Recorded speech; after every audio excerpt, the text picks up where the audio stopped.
I have such a small head. You can really see this hat on me. All right, we're going to be joining in with Greenfield Pub right now. There's the information listed on your screen if you're looking to be able to locate them. It's right in the heart of Barrhaven. It's been something that's been there for quite some time. And really excited to introduce you to this segment. We've got Trish Valiquette, who's in our kitchen. She's pretty much running the kitchen over at the restaurant. And also we have Jonathan Strong, who is the owner with your wife of the pub. So congratulations. It is a massive day for you guys today. Yes, a high of activity happening today at the pub. No kidding. So actually breakfast just getting underway right now. You guys get to hurry back and figure that out. But this is really a family affair for you, right? Because there's the family heritage of the Irish. Well, definitely. My parents immigrated to Canada from Northern Ireland. Our province is Ulster. So we're going to be cooking up a traditional Ulster fry today. It was pretty much a staple around our house every Sunday. We looked forward to it. So when we bought the pub, it seemed only fit that we share our Irish breakfast with the community. Which meant you had to pretty much bribe the head of the household to give you the secret recipes for everything. Well, is that how it went? I'm still paying her. You're still... All right, so this is common, and this is really something from home. That's right. That's right. These are our breads here. We have a soda farro, which is unlike a bread that you would bake. This is done on a griddle. We'll show you on a griddle. Yeah. And same with the potato bread. These are all very, very simple recipes that can be done at home with probably the ingredients you have right now. And this is a wheat and bannock. It's a nice sweet bread with some sugar in it, and it's great with jam, fried up with bacon fat, with cheese. Oh, geez.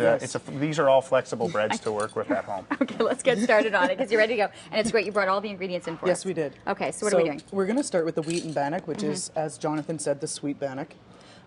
So right here, I put in a little bit more than what I should have put in, but it's, for our recipe, it's 1.5 cups of whole wheat flour. And then to add to that, we're going to use roughly a pinch or so of salt for this one. Approximately 1 teaspoon of baking soda, and also 1 teaspoon of baking powder, because you want it to rise. That would be good. It's bread, absolutely. Right? And then we're using 1 cup, or half a cup, sorry, of sugar. So the trick with the wheat and bannock is you have to mix all your dry ingredients in first. Otherwise, you get this big glutinous, globby mass, and it's just not pretty. You have to figure that out, right? Everything had to be mixed in together. Yes, absolutely. And then how does it stick? Well, we use buttermilk for that. And so we're using approximately a cup or so of buttermilk. I like all of your approximates. Is that how it is at your household? The recipes are approximate. Some of the breads you do play with. Yeah. I think Trish is approximating because she put in a bit too much of the wheat and flour. Yes. I have to chalk that up to nerves.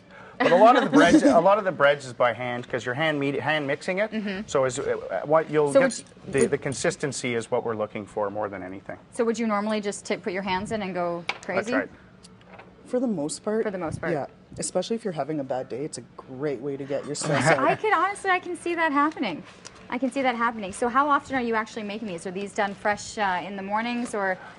For our weekends, our breakfast is primarily where we're selling it. A big chunk of our Irish breads is during our Saturday and Sunday breakfasts. So Trish is doing up usually, this is obviously a small batch, but we do it industrial size at the pub, and we do have a big mixer. Yep. So she's usually making it, I think, Trish, once, twice a week.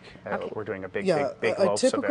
A typical order that we do for bannock is approximately 80 slices. Oh, wow, okay. So this is cut down in a very large way. So I'll let you mix on. And one thing I want to mention, because I've actually heard a lot about people that are always heading to Greenfield's Pub and for, oh, there's a fundraiser here, there's a live band here. That has really become a huge part of what the restaurant's all about.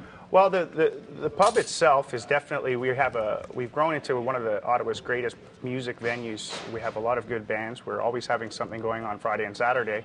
But our special events team has become very good over the years at executing these charity fundraisers, stag and does, and this is something we're focusing on going forward because we do have a great space there to host these events and a team that's ready to provide it. So people know if they're looking for something to have the fundraiser or to get people together, you've got the space, you've got the ability to have a lot of people with food and music. Helped raise over $200,000 just in the past couple of years for different charities using our venue. So, that's amazing. No, I've heard a lot. I've heard a lot of people. What are you doing? Oh, we're going to Greenfield. So well, instead of renting a hall and worrying about logistics of selling tickets and renting a bar or getting a liquor license, we're offering a lot of the time our facility to come in, Yeah. and we have the skills, the bar, the kitchen to host the I event. noticed the bar. We didn't even touch. Yeah. We didn't even touch on that, but we'll get to that. We have a couple more segments. We'll have the opportunity to chat more and get some of these. Well, to rise.